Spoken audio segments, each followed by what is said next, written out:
Welcome to the Empowered Wife podcast, where it's all about fixing your relationship without your man's conscious effort so you feel desired, taken care of, and special, even if your relationship feels completely hopeless. I'm Laura Doyle, and today we're talking about whether you should fake it. My guest, Amber's husband, was so full of anger and rage that she and her son lived with a lot of verbal and emotional abuse. Affection and physical intimacy were scarce, but there was plenty of name-calling, yelling, and disrespect. She was overwhelmed at the prospect of fixing her marriage, but she took action, and she's going to tell us all about that. And today, they are happy and constantly telling each other, I love you, and sharing gratitudes.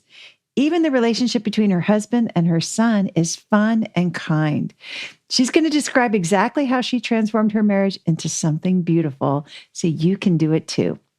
The Worst Relationship Advice of the Week award is about what to do if you're married to a narcissist, according to one misinformed clinical psychologist. Wait till you hear this uninspiring and unoriginal bit of unwisdom. All of that's coming up, but first let's talk about this important question. Should you fake it? And when I say fake it, of course, I'm talking about pretending you respect your husband, even if you're not feeling it, because he doesn't seem to deserve your respect. Wait, what did you think we were going to talk about?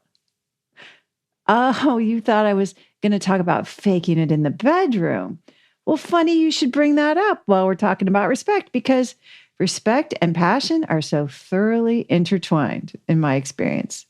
But the problem is, what if you're not feeling like you can muster respect for your husband because he's made so many bad choices, or he's so hostile, or he's always disappointing you, or he's hurt you so much? Then what? How do you manufacture respect if you don't think he deserves yours?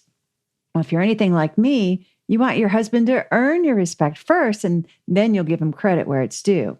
That seems fair, right? I remember letting my husband know how I felt when he told dumb jokes or wore a tacky t-shirt and made bad investments. I was sure I knew better than he did in those areas, and I was quick to tell him. I told myself I was just being honest. But one thing I didn't realize was how much it was costing me to withhold my respect. And it wasn't exactly getting him to straighten up either. So there wasn't much of a payoff for sticking to my resentful, whiny guns. I didn't much like the way I sounded when I was correcting him, or the way I felt when I rolled my eyes way out of my head. I didn't much enjoy the hostile atmosphere when I disparaged the man I live with, that I had vowed to love. In other words, being disrespectful was no picnic. But deciding to respect him when he didn't deserve it, that seemed impossible and also stupid. I didn't understand why I would even try to do that. Then again, I was pretty tired of the wall-to-wall hostility and all the Cold Wars. So what could it hurt to experiment, right? So I started out small. I started by experimenting with listening without interrupting him. I liked the idea of experimenting and also testing out my great listening skills. Turns out my listening skills were not as terrific as I thought. It was really hard to listen without interrupting. But when I managed to do it, it felt like a superpower to be a generous, present listener to my husband. It felt much nicer than sounding like a know-it-all. I felt kinder, and I liked that. And when I listened, I discovered he had interesting things to say that weren't at all what I expected. So that was more fun than just trying to make sure he did things the way I thought he should. I focused on the benefits to me of letting him make his own decisions, even if I was afraid he was going to mess it up. Turns out I got to relax more. I had more free time, less responsibility when I did that, which felt good. Before you know it, there was no denying that respecting him, my other half, was more dignified and more enjoyable than slipping into my old jingle of, I know better than you do. I liked having the emotional safety I felt when I was respectful. And at first, I was just experimenting. Maybe you could even say I was faking it by acting respectful when I didn't feel respect. Of course, my husband responded better and was happier. That also felt good. And wouldn't you know it, not long after I started being respectful, my husband seemed so much more deserving of my respect. He seemed smarter and more considerate and more accomplished, kind of like the guy I married.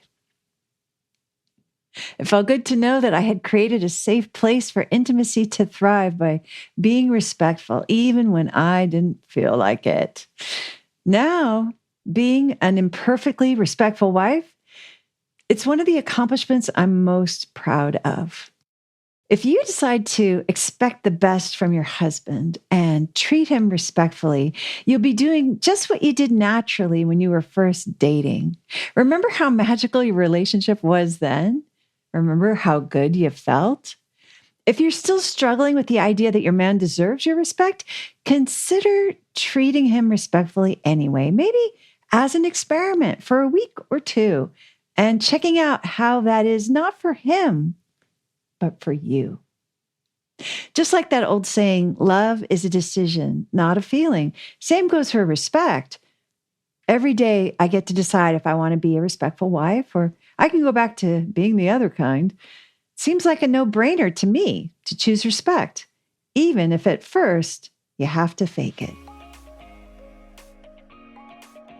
If you'd like to be my guest on the Empowered Wife podcast and share about how you fixed a struggling relationship using the 6 intimacy skills, I would love to interview you.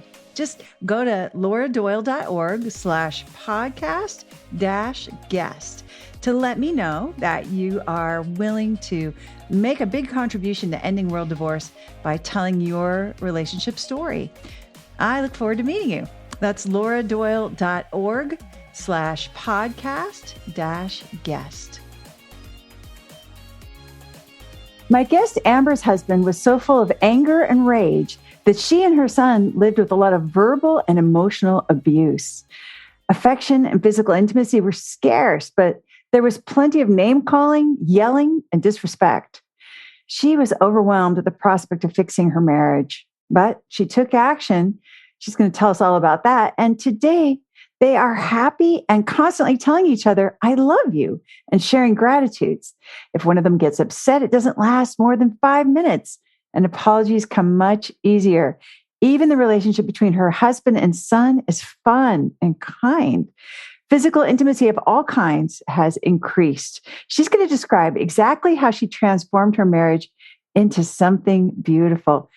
Amber, welcome to the Empowered Wife podcast. Thank you so much for coming on today. Hi, thank you for having me. So let's start at the beginning. What were things like in the bad old days? Bad. They were bad.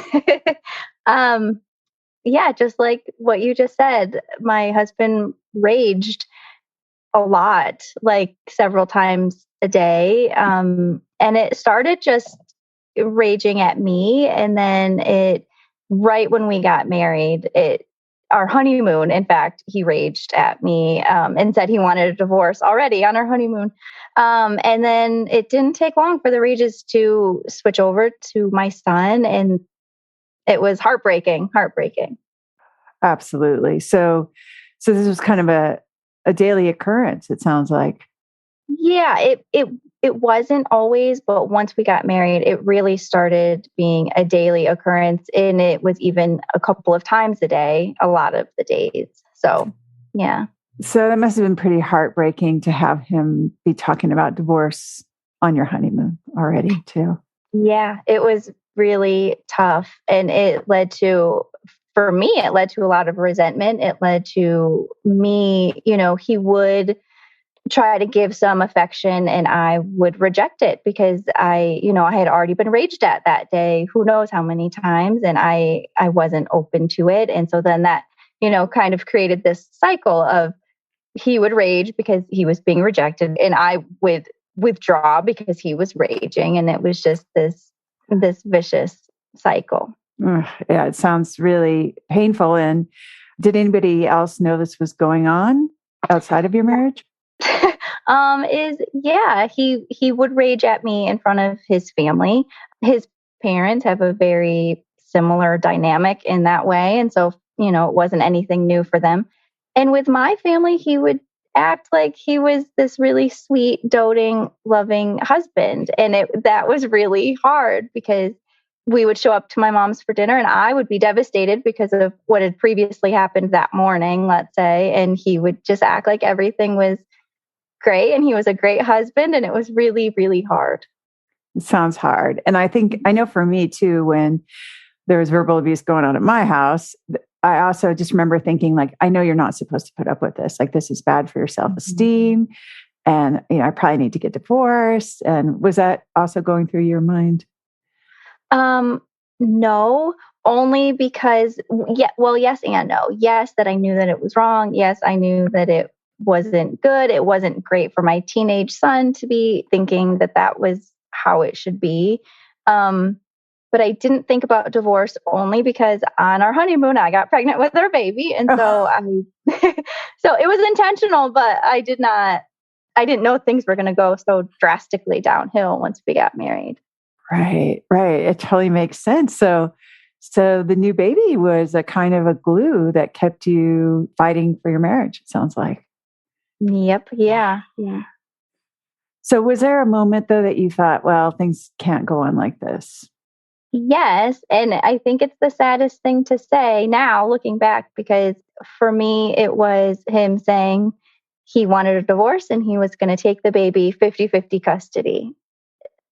And that to me was devastating. He likes to play with her, but he wasn't ever, the one up in the middle of the night or the changing the diapers, or, he would just come and go as he wanted. And the baby would be with me 100% of the time. And so, the thought of him having her 50% of the time, he wouldn't even know what to do, and it was just devastating for me to think I wouldn't have her with me. So that's when I joined your program, because I wasn't trying to save my marriage. I wasn't trying to love my husband. I wasn't. I was trying to keep my baby with me. It's sad. It's really sad to think about now. I just so love your authenticity, though. My reason for staying married was because I was embarrassed. I didn't want to get divorced, right? Yours was because you wanted to save the baby, have your baby with you all the time, which I totally respect. As sounds like you're a great mom, and you just wanted to protect her. And so, but that gave you renewed energy to look at ways to fix the problems in your marriage. Right. Yeah. So what did you first do? How did you find the skills and everything? What did you do? Well, actually, it might have been a year or two before, one of my friends, she was doing a book club and she was doing all of these personal development books. And one of the months it was your book. And I think it was Surrendered Wife. And I read that, and strong, independent Amber, she did not like it. It was, oh man.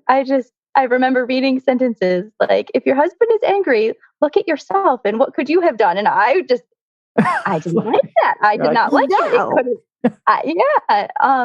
So back then I did start using the duct tape, and I did start a little bit using Whatever You Think, but not to a great extent. So then when I remember when he said, taking the baby, I was like, okay, I'm going to go back to this program, because I thought I could read books, I could go to marriage counseling that he wouldn't go to, but I remembered your book was very only me. It was only something I could do, had nothing to do with him. And so I felt like, okay, let me read this book, let me join this program, because I can change me. So that's what I did. Yeah. So when I first started the program, I used duct tape. I used I Hear You. I used Whatever You Think. And the biggest one that was different was gratitudes. I started doing a gratitude journal where I would write down 10 a day. And then I would make sure I had reminders in my phone. So I would say minimally 3 a day to my husband. How did he respond to that? Wow. He responded really great to gratitude. He loved that. He ate it right up. He would say gratitudes back. That part was great. Whatever you think he didn't like, he did not. I don't want you, I don't want to say what I think. I want you to tell me. I want you to tell me what to do. So that one, it took some time, and I hear you. He said the same thing. I don't want you to hear me. I want you to be part of this conversation. Like I wasn't, but it wasn't usually a conversation. It was a back and forth sort of argument. It was a bait. And so, I stuck to it. I stuck to it. But initially he had a hard time with those. Wow. So you were getting a good response from the gratitude. So mm-hmm. How did you keep going with saying whatever you think and I hear you since he was responding so badly, or what did you do? Or did you keep going? I kept going because a lot of the times he would be complaining about work, and in back old days, I would jump in and I would say, well, you handled that wrong. You could have done this differently. And then, things would have gone better.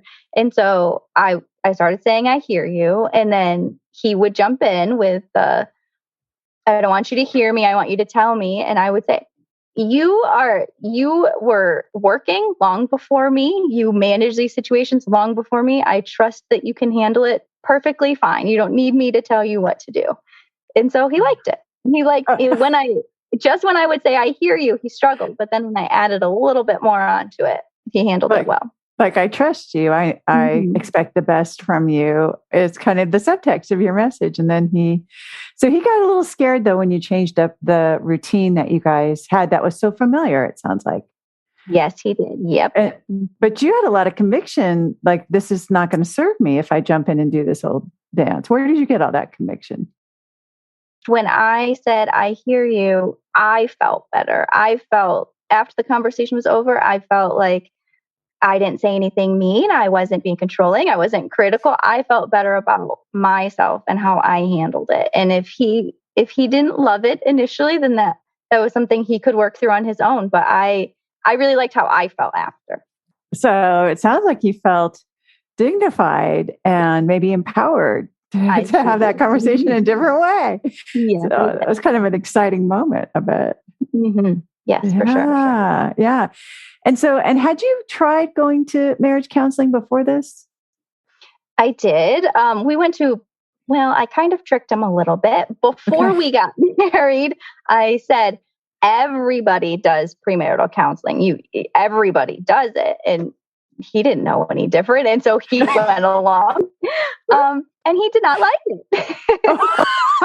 Surprisingly enough, he did not enjoy it.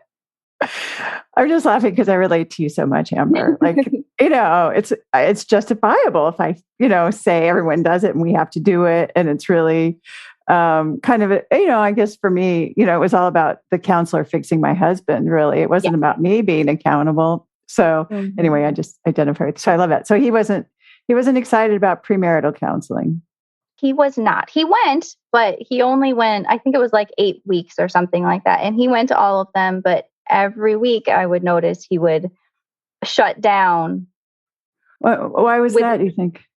I think a lot of it was she was sort of pinpointing him. She was pinpointing his family and how he grew up, and he didn't like it. He didn't like his family being criticized and him being criticized. So imagine that, right? Yeah. Okay, and so you're doing the gratitudes, you're doing the whatever you thinks and the I hear yous. And how did that affect the raging? I will say that since I started the program, it has been a little less than 4 months, not one rage. Not one. They were happening every day, a couple times a day. A few times a day, and there has not been one, not one. I haven't been called a name. I haven't been yelled. You're kidding. Nope. That sounds like just full-on miracle. Like, if you could go back and talk to yourself and say, hey, your husband's going to stop raging, wait and see. Like, would you have even believed that was going to happen? No. That didn't seem possible at the time. Okay. And you did feel a little overwhelmed, I think, with trying to right this situation. Like, it seemed kind of impossible to you.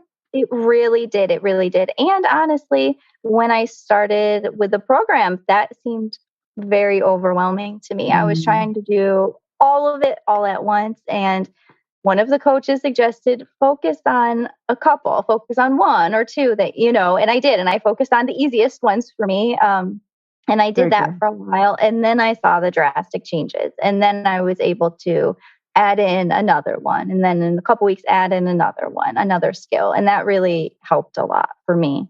Oh, I'm so glad. I mean, it's kind of, I think about like going to college or something, like you can't do everything in one semester, right? There's a reason it's a 4 year or 5 year plan or whatever. But this is, you're 4 months in, and it sounds like there's a big night and day difference. So that seems like pretty fast results, really.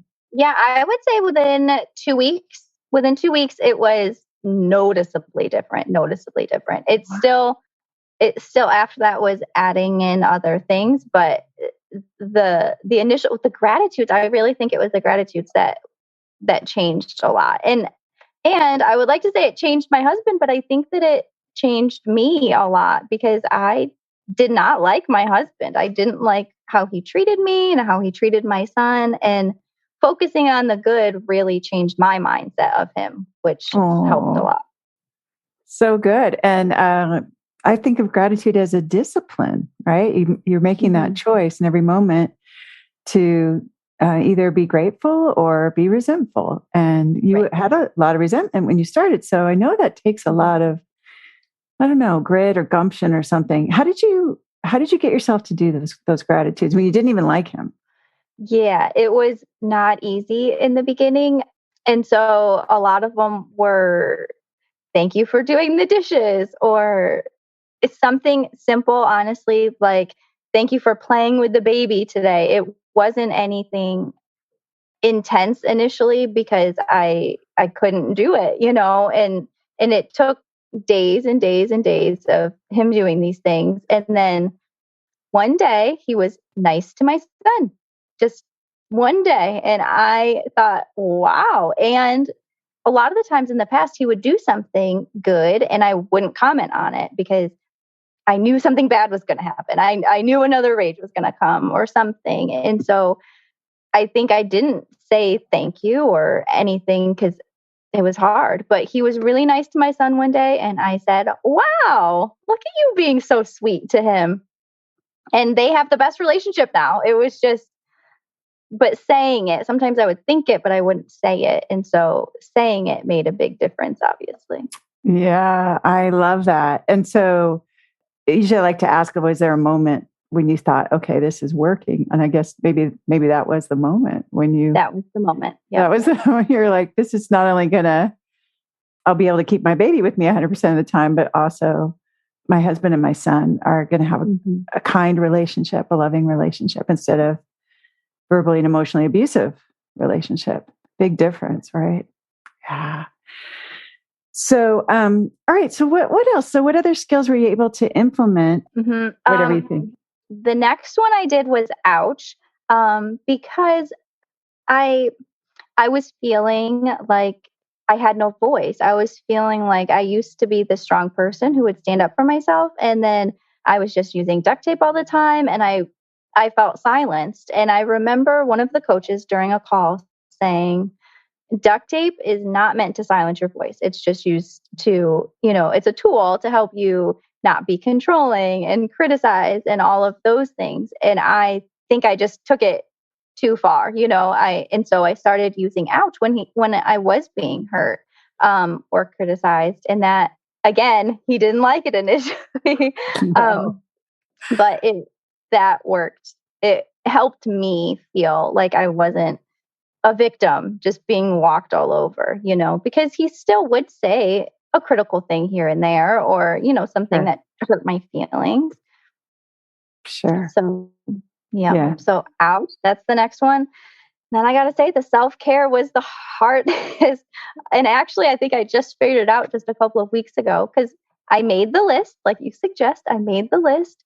And I would do the things, but nothing ever. I would hear other women talk about how they would do their self-care and they felt so filled up, and I never felt that way. I never felt filled up. And so I was doing self-care, but more like he said something critical. I'm going to say, ouch, walk away, and then take a hot shower. But in that hot shower, I would just be stewing and, well, he said this and I'm so mad and this isn't fair. And that's not the right mindset for self-care. uh, so it didn't feel like self-care because it wasn't. So I started really focusing on what do I want? And it wasn't to do a 50-mile long letter of to-do lists every day. It was to take care of me, do a couple things from the list. And if they don't get done, it's okay. Somebody else can do them or they'll be there tomorrow. And I really started, what do I want?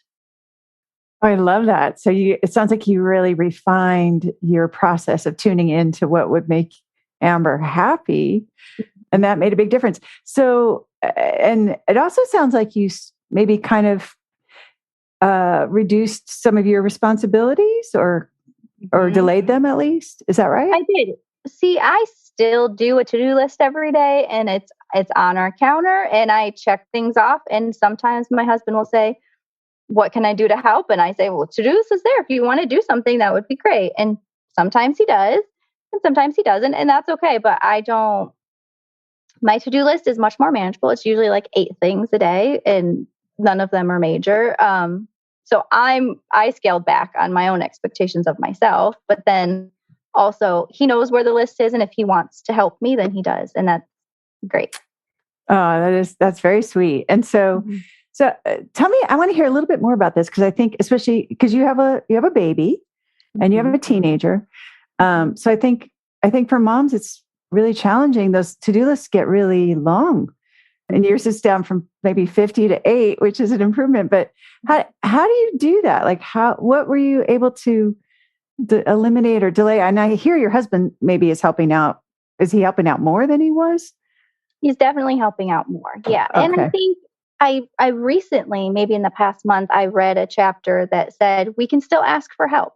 And so I didn't do that. And so it was, 100% of this baby was my responsibility. And I don't know how that happened. I don't remember having a conversation that said, yes, I will do it all. But that's just how it became. And I got very resentful because my husband would be gone for hours and hours with his friends or hunting or at the gym. And I was like, we met at the gym. I would like to go to the gym, but and I remember him saying, it would be nice if you had time to go to the gym.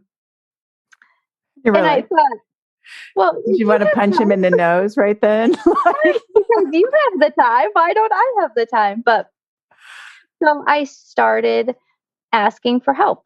And I did the to-do list, but I also would ask for help. Hey, can you play with the baby while I go shower?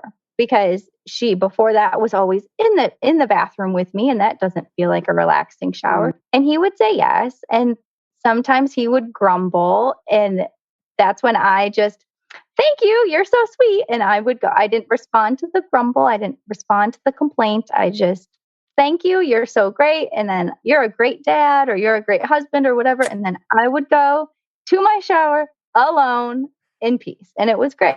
So I think ignoring the comments, because before he would have said his grumble about, sure, I'll watch her. I get, just complaining about watching her. And I would say, never mind, I'll just take her in the bathroom with me. And I stopped doing that. So it sounds like you had maybe a little bit of a martyr syndrome before, where you'd say, never mind, I'll do it all myself. And now there's more receiving going on. Like even if the gift is imperfect, if he's still complaining while he's saying, well, okay, I'll watch her, but I've been at work all day or whatever. I don't know. I'm making up what he says, but you're still like, thank you. That's you're a great dad. You're like all smiles. That's a good one.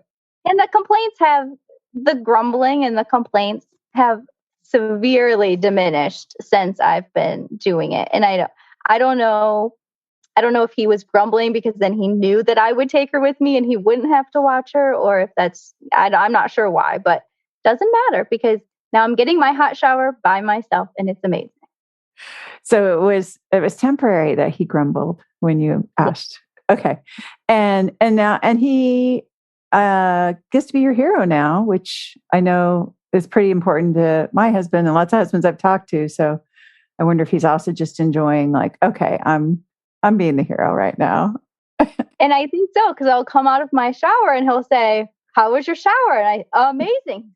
Good thing I watched the baby for you. Like, yes, good thing. Thank you. Yeah. So he kind of wants to be like, see how I was a good husband right then. I made my wife happy. Yeah. I hear a little heart message that so instead of grumbling, he just wants to check in and make sure it made you happy. It sounds like that it was effective. He got what he wanted. Yeah.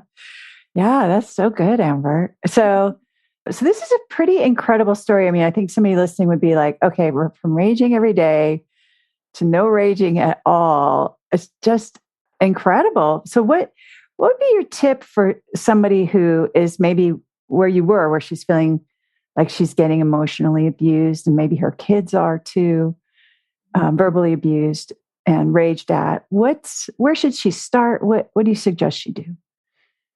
I suggest the ouch and the walking away. Honestly, I think the gratitudes were great, but I think that if you're not in the same room, he can't rage at you. If he is getting angry, you can say ouch and you can go for a walk. You can take the kids for a walk. Then nobody's home and he has to just process that on his own for the next 20 minutes or whatever. And I think that helped, because sitting there and taking it felt like I was being abused, because I was. And having a comeback just kept it going longer. But the ouch and the walking away, that really protected everybody. And honestly, I said ouch for my son. If he was being rude to my son or hurtful, then I would say ouch. And then Bryson, let's go for a walk. And we would go for a walk and it would be great. And so the connection between me and my son really, really grew a lot. Our relationship is amazing now, and it was not before. And so I think, everything has changed. So that's so interesting. Even your relationship with your own teenage son has transformed. And of course it totally seems valid. It would just hurt your mama heart so much to hear somebody being unkind to him and raging at him. So that seems like a very legitimate ouch. And in a way, you were protecting your son by acknowledging that, it sounds like. And by saying it for yourself, you're protecting Amber when you say ouch and walk away. And so it translated to your son. And so your son probably felt more emotionally safe. Yeah, I think that he really felt good that our house wasn't full of rage and anger and all of that tension. But then I think, and I've only said ouch for him a few times because I haven't needed to, but when I have, I think it makes him feel like I'm standing up for him and I realize this is wrong. And, and I think that really helped him trust me and feel safe with me again. Yeah. What would you have done in the past when your husband was raging at your son? Usually get involved. I would step in between. A lot of the times I would just tell my son to, my husband is not being nice or is being rude, just go to your room, just to get him away, really. But a lot of the times I would get in between the two of them and I would tell him to stop and, be nice. We don't need to talk to each other like that. But it didn't work. Didn't work. He didn't feel safe. It sounds like. No. Yeah. Wow. Amazing. Okay. So, what's your marriage like now? It's great. I remember putting in the Facebook group, I like my husband now, which might seem silly, but to me it was huge. It was so major. Yeah. It was great. I would say there's definitely more affection and intimacy, and I don't reject it anymore.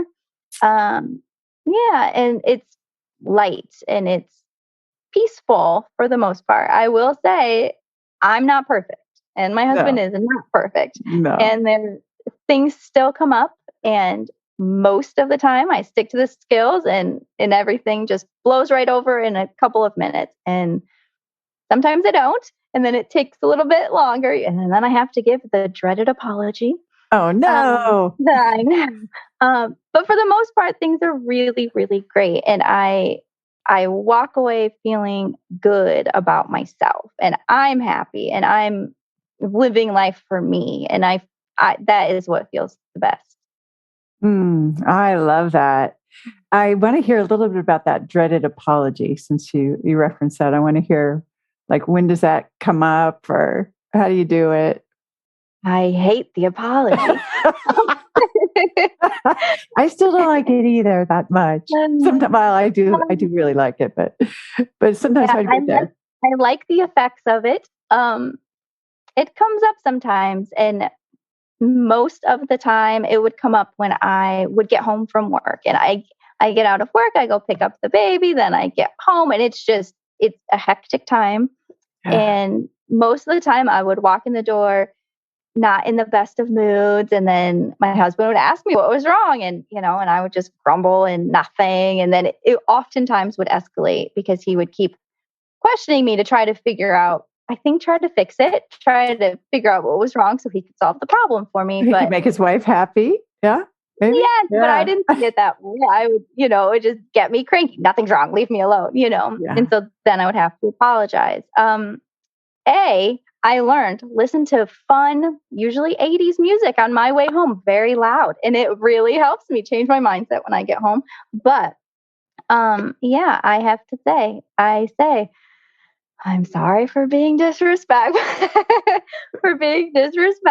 when I was cranky when I got home or whatever. And he loves it. He eats it right up every time. It's hard when I feel like he's done something and then my reaction to it is what I'm apologizing for, because I feel I'm owed the apology. You did the thing first, so where's my apology? And honestly, when I'm the bigger person and I apologize just for my part, he does apologize. And this man, we've been together for 7 years, and in 6 years, he probably apologized twice. Through all of the rages, all of the threats of divorce, all of the everything, maybe 2 times.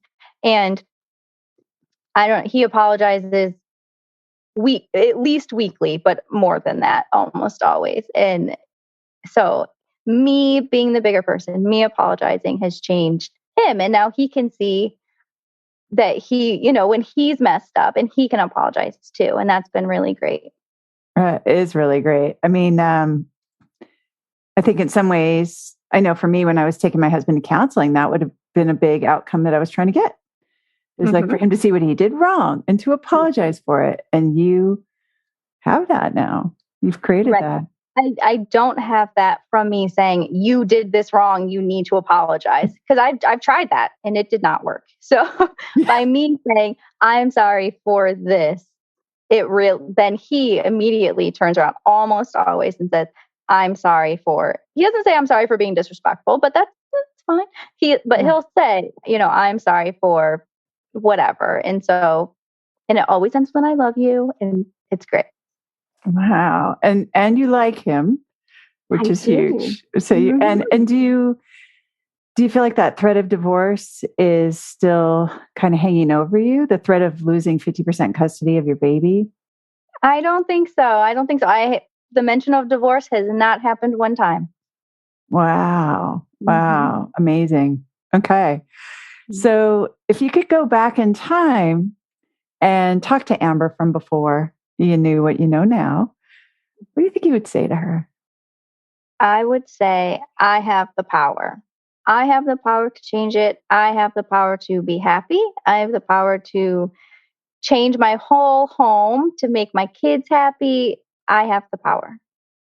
Wow. And then but what Amber from before would have said, what are you talking about? You do not. It doesn't feel like it. Is that right?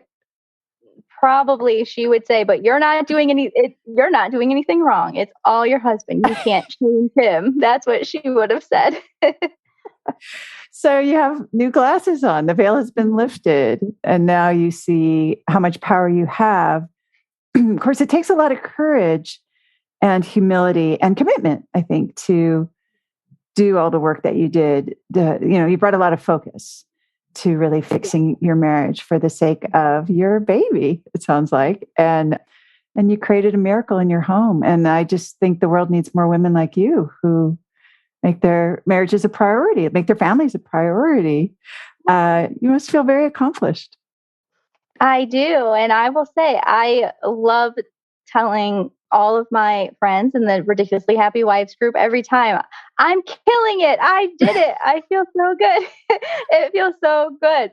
I love that because I can walk away and I can say, I feel dignified. I handled that great. I have nothing I have to apologize for. That was great. Mm-hmm. All right, so we're doing our happy dance here, Amber, because you did it. You did it. You saved your marriage, and you made it wonderful. It sounds like your whole family feels pretty wonderful now. I think they do. Mm-hmm. Oh, love it. Well done. Thank you so much for sharing the details with us. It's really helpful to have all the specifics that you shared about your situation, because it's not something we get to see normally, right? The insides of people's marriages. But you did a great job sharing that with us today. So thank you so much. Thank you.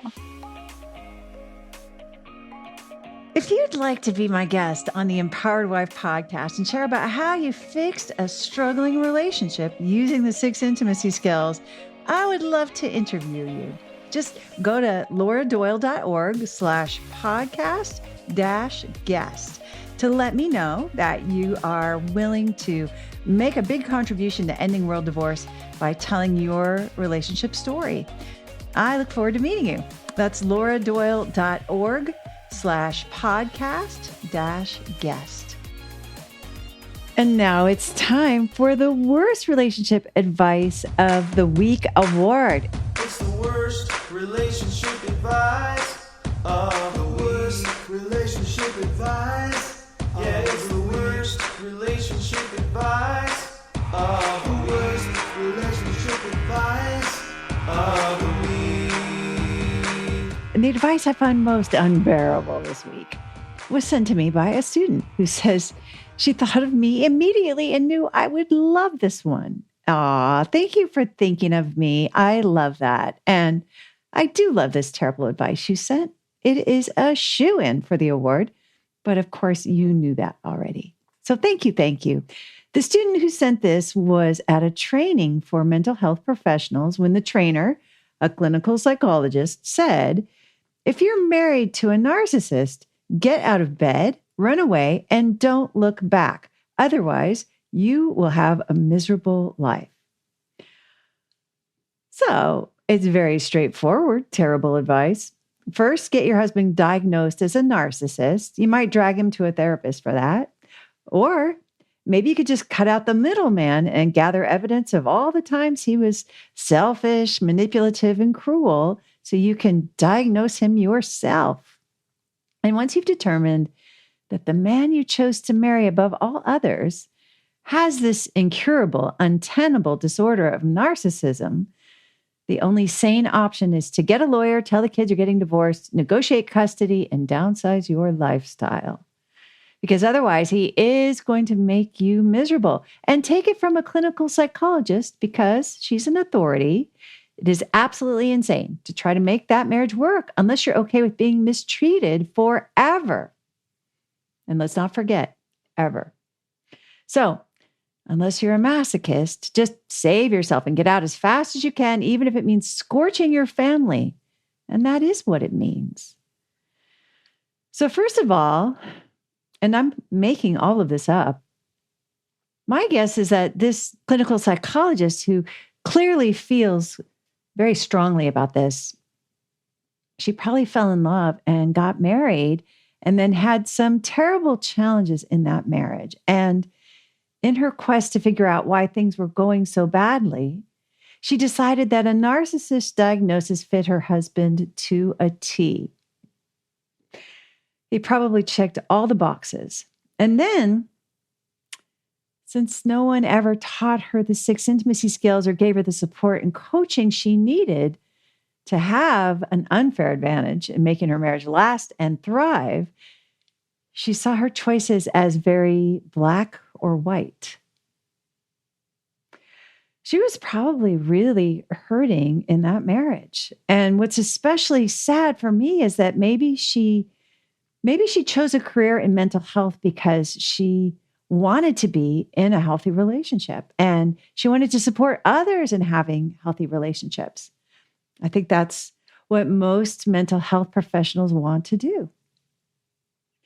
So this clinical psychologist means well, and she warns everyone that being married to a narcissist is hopeless because that was her experience. But I've had the privilege of working with women who are also married to men who check all the boxes for a narcissist diagnosis, who have a completely different experience. They've made their marriages last and thrive. They've made them worth saving. Diagnosing their husbands as a narcissist and telling him about it made their husbands incredibly defensive and angry, right? Just dug their hole deeper, really. I mean, who wouldn't be a little upset about the person who knows you best deciding to focus on that, right?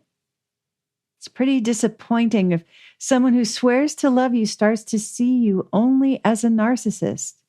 That would be pretty ouchy. It might even contribute to that husband responding in a very negative, selfish, or cruel way. And you might be thinking, but Laura, what if he really does have narcissism? Well, that's certainly possible. However, I know from my own experience that you have to be pretty self-righteous to diagnose your husband like that. I know I was. And husbands just don't respond well to self-righteousness. And then along with that self-righteousness, I know for me, you have to be at least a little victim-y also. So that's not a great combo. Maybe we should have a diagnosis for victim-y self-righteous syndrome disorder, because that's what I had. And in my experience, clearing up my own victim-y self-righteous syndrome disorder had my husband show up a lot better than he had been when I was focused on his deficit disorder diagnosis. I see the same thing happen with so many students. Once you see a possibility, then it's just a matter of taking the first step and finding women and coaches who will stand for your marriage instead of trying to stomp it out.